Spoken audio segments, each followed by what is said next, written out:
Now with the low back and the hips, common body worker position again is to kind of be leaning over and a little bit to one side.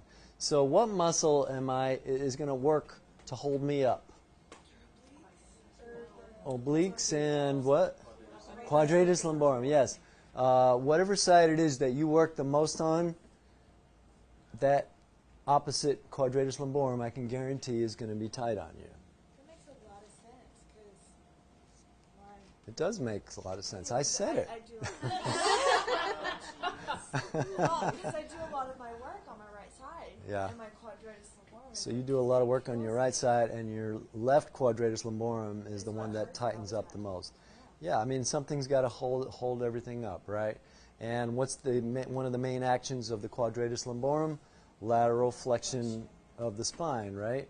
And hip hike. So there's tendency when we're like that, that lateral flexor, even though it's stretching or lengthening, it's still got to contract within the lengthening to stabilize us, right? And there's also sometimes the thing of bringing the hip up as well in that position. So yeah, and that can have long-term effects. When I work on body workers, I tend to see lots of very tight quadratus lumborum muscles. And that can create muscle imbalances, and we all know when you have a muscle imbalance, then that can cause compensations down the road. So that might mean you have to strengthen some muscles in relation to lengthening those weak muscles, the tight muscles. So again, we want to move with the strokes and work from the core.